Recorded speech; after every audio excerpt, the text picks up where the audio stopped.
दोस्तों कभी कभी लोग बोलते हैं खेसारी लाल यादव अच्छा गाना नहीं गाते हैं।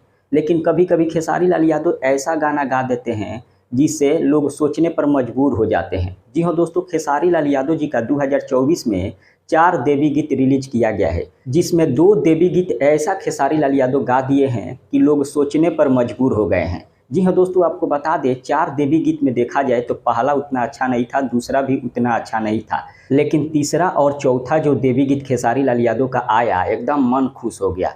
मतलब ऐसा लग रहा है कि खेसारी लाल यादव अपने पुराने अंदाज में आ गए हैं। यानी कि पुराना वाला जो लय था खेसारी लाल यादव का झलकुटी वाला, उसे एक बार फिर से पकड़ लिए हैं और एकदम से पुराने वाले लय में खेसारी लाल यादव जी आ गए हैं। एक बार मैं चाहूँगा कि आप लोग इस वीडियो को देखने के बाद एक बार उस गाना को ज़रूर सुनिए। पहला गाना का टाइटल है झूले ली मयरिया और दूसरा गाना का टाइटल है पूजाई होखेला। ये दोनों गाना एकदम ज़बरदस्त है, एक बार आप लोग जाकर ज़रूर सुनिए।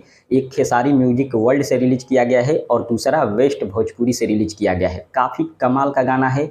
एक बार फिर से खेसारी लाल यादव अपना पुराना वाला लय पकड़ लिए हैं। जाइए सुनिए और आशीर्वाद बनाकर रखिए। मिलते हैं अगले वीडियो में। धन्यवाद।